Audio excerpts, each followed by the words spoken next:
नमस्कार सभी को। आज हम प्रतिरोधों के समांतर क्रम संयोजन के बारे में अध्ययन करेंगे। प्रतिरोधों का समांतर क्रम संयोजन, इसे पार्श्व क्रम संयोजन भी कहा जाता है। प्रतिरोधों के समांतर क्रम संयोजन में सभी प्रतिरोधों का अग्र सिरा या अगला सिरा जो होता है वो एक उभयनिष्ठ बिंदु पर या कॉमन बिंदु पर तथा समस्त प्रतिरोधों का अंतिम सिरा जो होता है वो दूसरे उभयनिष्ठ बिंदु पर कॉमन बिंदु पर जुड़ता है। तो कहने का तात्पर्य यह है कि समांतर क्रम या पार्श्व क्रम संयोजन में जितने भी प्रतिरोध आपस में जुड़े हुए होते हैं उनका एक सिरा एक उभयनिष्ठ बिंदु पर और दूसरा सिरा जो होता है वो दूसरे उभयनिष्ठ बिंदु पर आपस में जुड़ता है। अर्थात सभी प्रतिरोध एक दूसरे से समानांतर पंक्ति में आपस में जुड़ते हैं। इसे प्रतिरोधों का समांतर क्रम संयोजन कहते हैं। प्रतिरोधों के समांतर क्रम संयोजन को हम एक कार्यक चित्र से समझते हैं। इसमें दो बिंदु हैं, बिंदु ए और बिंदु बी। इन दोनों बिंदुओं के बीच में तीन प्रतिरोध R1, R2 और R3 जो हैं वो आपस में समांतर क्रम या पार्श्व क्रम में जुड़े हुए हैं। अब इसको गौर से देखिए। प्रतिरोध R1, R2 और R3, इन तीनों के ही जो अग्र सिरे हैं, तीनों के ही जो अगला सिरा जो है वो बिंदु ए से जुड़ा हुआ है और तीनों ही प्रतिरोध का जो अंतिम सिरा पिछला सिरा जो है वो एक उभयनिष्ठ बिंदु बी से जुड़ा हुआ है। तो इस प्रकार से ये जितने भी प्रतिरोध हैं R1, R2, R3, इनका अग्र सिरा एक उभयनिष्ठ बिंदु ए से और पिछला सिरा पश्च सिरा जो है वो दूसरे उभयनिष्ठ बिंदु बी से जुड़ा हुआ है। तो ये जो होता है ये समांतर क्रम संयोजन या पार्श्व क्रम संयोजन होता है। प्रतिरोधों के समांतर क्रम संयोजन में समस्त प्रतिरोधों पर विभवांतर का मान जो होता है वो समान होता है। यानी कि V = V1 = V2 = V3। यानी कि R1, R2 और R3 तीनों ही प्रतिरोधों पर जो विभवांतर जो होगा वो बराबर होगा। श्रेणी क्रम संयोजन में इसका उल्टा होता है। श्रेणी क्रम संयोजन में तीनों प्रतिरोधों पर विभवांतर का मान जो होता है वो अलग अलग होता है। इसमें चित्र से देखते हैं। जैसे ये समांतर क्रम संयोजन में R1 प्रतिरोध, R2 और R3 तीनों ही प्रतिरोधों पर विभवांतर जो है वो V के बराबर होगा और यही जो V है ये पूरे संयोजन का, पूरे परिपथ का कुल विभवांतर होगा। समांतर क्रम संयोजन में सभी प्रतिरोधों में प्रवाहित विद्युत धारा का मान जो है वो भिन्न भिन्न होता है। श्रेणी क्रम संयोजन में इसका उल्टा होता है। श्रेणी क्रम संयोजन में जितने भी प्रतिरोध होते हैं उसमें प्रवाहित विद्युत धारा का मान जो होता है वो बराबर रहता है, समान रहता है, लेकिन इसमें भिन्न भिन्न होता है।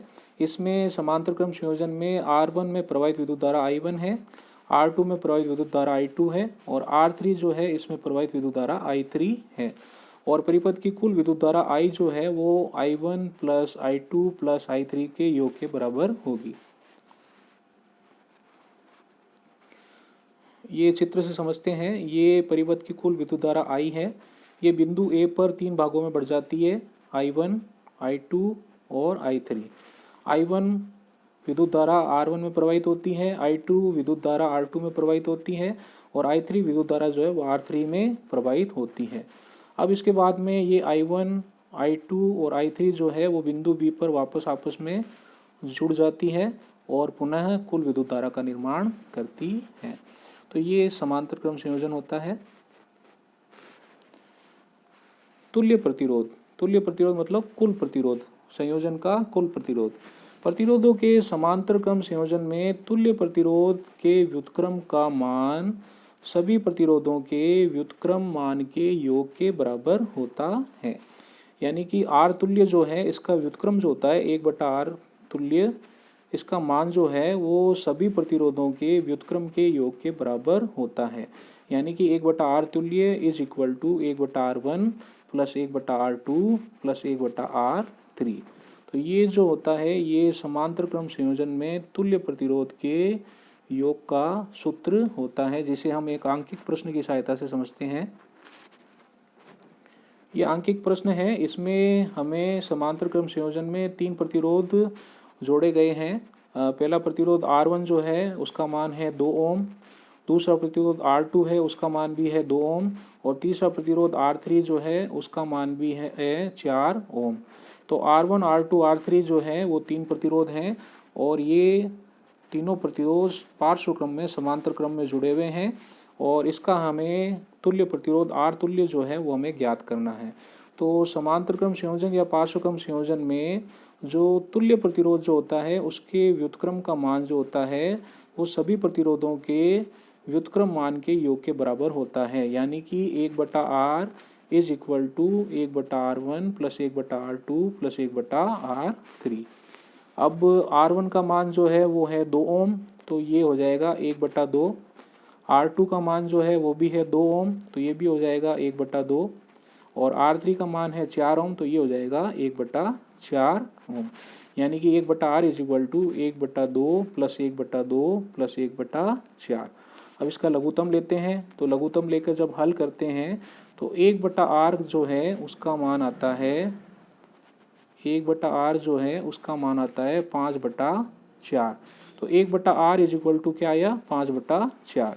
अब हमें R तुल्य ज्ञात करना है, तो R तुल्य ज्ञात करने के लिए अब इसको रिवर्स कर देंगे, उल्टा कर देंगे। तो उल्टा कर देंगे तो R बराबर आ जाएगा 4/5 ओम। तो इस समांतर क्रम संयोजन में जिसमें 2 और 4 ओम के 3 प्रतिरोध आपस में पार्श्व क्रम में जुड़े हुए हैं, उसका तुल्य प्रतिरोध जो होगा उसका मान होगा 4/5 ओम। तो इस प्रकार से हमने प्रतिरोधों के समांतर क्रम या पार्श्व क्रम के बारे में विस्तार से अध्ययन किया। जय हिंद, जय भारत, धन्यवाद।